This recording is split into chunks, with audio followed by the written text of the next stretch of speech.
साथियों नमस्कार, जय हिंद। साथियों आज बात करेंगे कश्मीर का भारत में विलय कैसे हुआ, किस प्रकार हुआ और उन सभी परिस्थितियों और गहराइयों को जानने का प्रयास करेंगे। कौन कौन सी बातें थी जिसके कारण कश्मीर भारत से देर में जुड़ा, क्या है धारा 370 जिसे अब समाप्त कर दिया गया है, आखिर क्यों सहना पड़ा कश्मीरी पंडितों को अपने घर में ही दुख दर्द, क्या है कश्मीरी पंडितों के विस्थापन की कहानी, श्रद्धेय श्यामा प्रसाद मुखर्जी का बलिदान और कश्मीर की वर्तमान स्थिति, इन सभी विषयों पर आज विस्तार से बात करेंगे। साथियों, भारतीय संघ में शामिल होने वाले रजवाड़ों की संख्या 500 से ज़्यादा थी। इसमें सबसे ज़्यादा महत्वपूर्ण रियासत जम्मू कश्मीर थी। इसका क्षेत्रफल 84,471 वर्ग मील था। यह हैदराबाद से भी बड़ा था। हालांकि इसकी आबादी महज 40 लाख थी, अर्थात यह घना बसा हुआ नहीं था।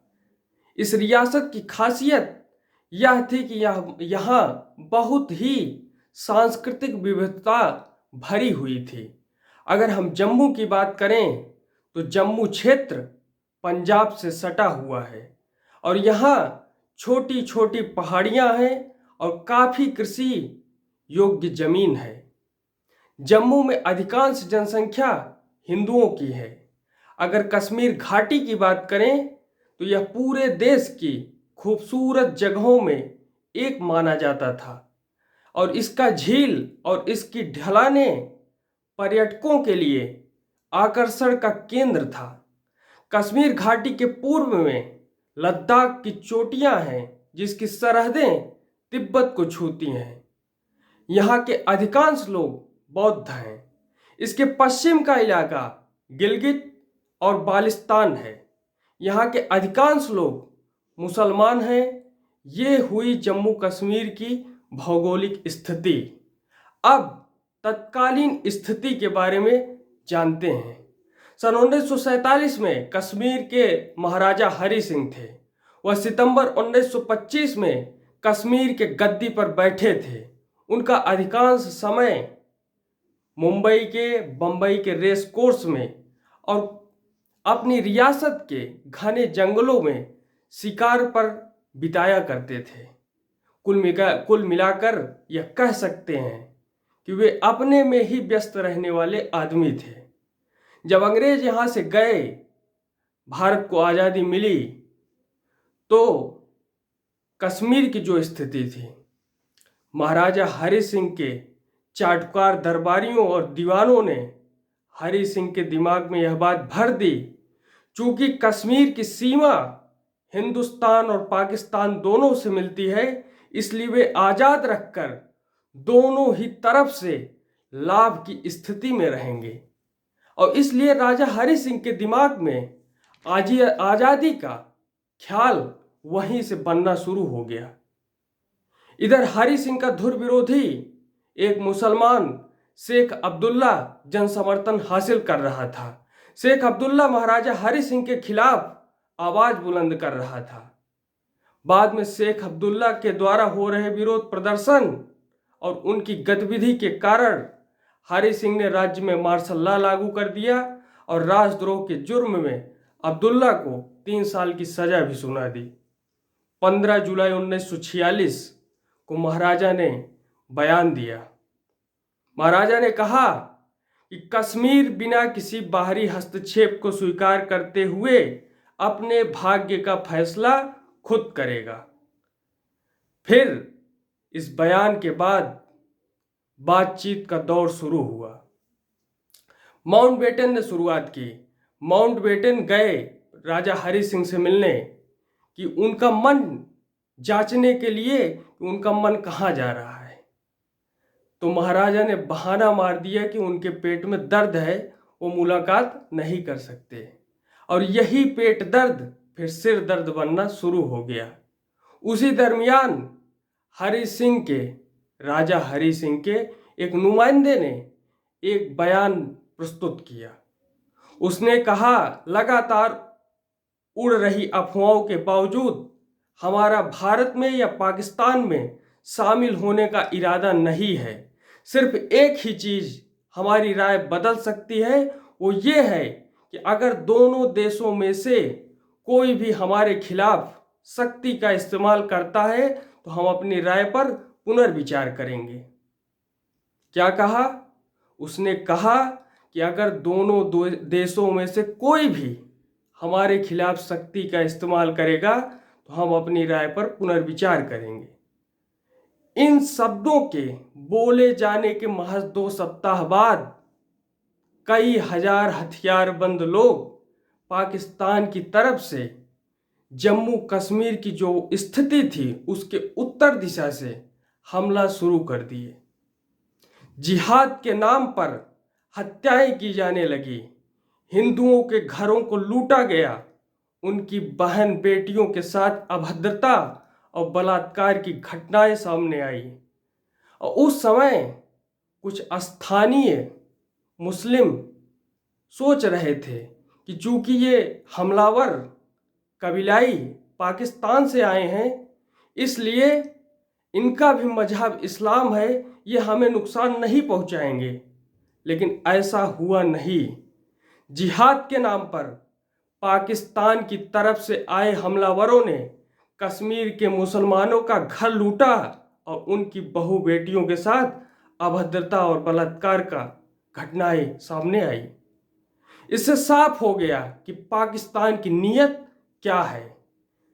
इसके बाद घटनाएं जब बढ़ने लगी, हमलावर आगे बढ़ने लगे, तो महाराजा हरि सिंह ने भारत सरकार से संपर्क किया और भारत सरकार से सुरक्षा की मदद मांगी। लेकिन फिर सरदार पटेल साहब और माउंटबेटन एक मत हो गए और कहा कि जब तक महाराजा हरि सिंह विलय पत्र पर हस्ताक्षर नहीं करते हैं तब तक भारत सहायता नहीं देगा। और फिर मेनन साहब गए, मेनन जो है जम्मू कश्मीर के लिए रवाना हुए और महाराजा हरि सिंह से मिले। तो फिर हरि सिंह ने 26 अक्टूबर 1947 को इंस्ट्रूमेंट ऑफ एक्सेशन विलय पत्र पर हस्ताक्षर किया और मेनन उस पत्र को दिल्ली लेकर आए। और इस प्रकार देखें, यहीं पर जब महाराजा हरि सिंह ने साइन कर दिया तो कश्मीर का विलय भारत में हो गया। और फिर वायुसेना के माध्यम से तत्काल सेना को भेजा गया और उस भारतीय जवानों ने हमलावरों को ढेर करना शुरू किया और बहुत लंबे तादाद में हमलावर भाग खड़े हुए। इस प्रकार कश्मीर का भारत में विलय हो गया। लेकिन पाकिस्तान इसे महाराजा द्वारा दबाव में लिया गया फैसला बताकर गलत ठहराता था कि ये बात गलत है। जूनागढ़ में क्या स्थिति थी? जूनागढ़ में भी ये बात हुई थी कि पाकिस्तान ने स्वीकार कर लिया था, फिर जनमत संग्रह कराया गया। तो पाकिस्तान यही बात यहाँ पर कह रहा था। तो फिर अचानक हवाओं में जनमत संग्रह की बात फैलनी शुरू हो गई। फिर एक दिन ऑल इंडिया रेडियो पर नेहरू भाषण देने के लिए गए। उस भाषण के प्रमुख बिंदुओं की प्रति सरदार पटेल साहब के पास पहुंची, जिसमें कश्मीर के मुद्दे को संयुक्त राष्ट्र संघ में उठाए जाने की बात थी। पटेल साहब ने उसी समय पूरी ताकत लगा दी कि नेहरू को इस बात से कहने से रोका जाए कि इस मुद्दे को संयुक्त राष्ट्र संघ में नहीं उठाया जाए। इस बात को कहने के लिए सरदार पटेल साहब ने पूरी ताकत लगा दी। लेकिन तब तक बात ऑल इंडिया रेडियो के माध्यम से फैल गई और इंटरनेशनल मीडिया ने अपने अपने यहाँ अखबारों में से छाप दिया और पाकिस्तान को एक नया पॉइंट मिल गया। खैर, धीरे धीरे अब्दुल्ला के रुख में परिवर्तन आने लगा। वो अब कश्मीर की स्वायत्तता पर बात करने लगे और दोनों देशों के साथ खेल खेलना शुरू कर दिए। इसके बाद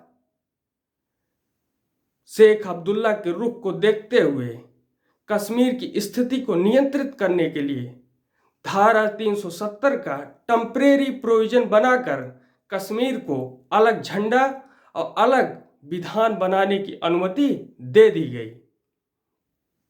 इसके बाद श्रद्धेय श्यामा प्रसाद मुखर्जी सामने आते हैं। उन्होंने धारा 370 का विरोध किया और कहा कि एक देश में दो विधान, दो निशान, दो प्रधान नहीं चलेंगे, नहीं चलेंगे। इसे लेकर उन्होंने आंदोलन शुरू किया और वो हमारे श्यामा प्रसाद मुखर्जी कश्मीर के लिए रवाना हुए।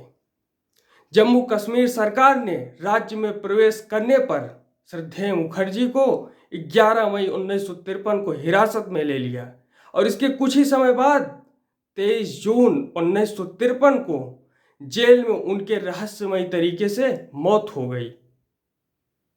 लेकिन उनका बलिदान व्यर्थ नहीं गया। इसी धारा 370 के कारण और 3 परिवारों की स्थिति के कारण कश्मीरी पंडितों के साथ घोर अन्याय हुआ। कश्मीरी पंडितों को मजबूरी में आकर अपना घर बार छोड़ना पड़ा। अपने खून पसीने की कमाई से बनाए हुए घर, दौलत, जमीन छोड़ना पड़ा। 25 लाख, 30 लाख घरों को, जमीनों को, इतनी कीमत की जमीनों को 25,000 और 30,000 में बेचना पड़ा। औने पौने दामों पर बेचना पड़ा और कुछ तो कब्जा कर लिए गए। अगर आप कश्मीरी पंडितों के दुख दर्द को निकट से समझने का प्रयास करेंगे तो आपकी आंखों में आंसू आ जाएंगे।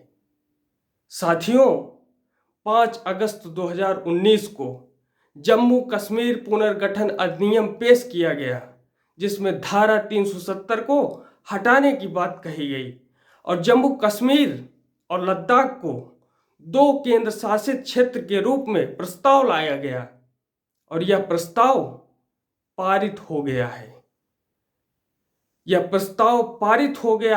और धारा 370 की समाप्ति हो गई है।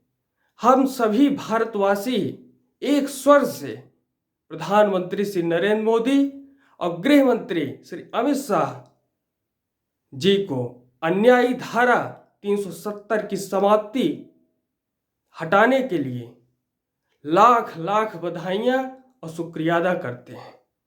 और हमें पूरा विश्वास है, और जम्मू कश्मीर की वर्तमान स्थिति देखें तो नए नए IIT, नए नए एम्स, नए नए स्कूल खोले जा रहे हैं। आज जम्मू कश्मीर विकास तेजी से आगे बढ़ रहा है, विकास के साथ जुड़ गया है और वहां आतंकवाद की घटनाओं पर रोक लग गई है। आपने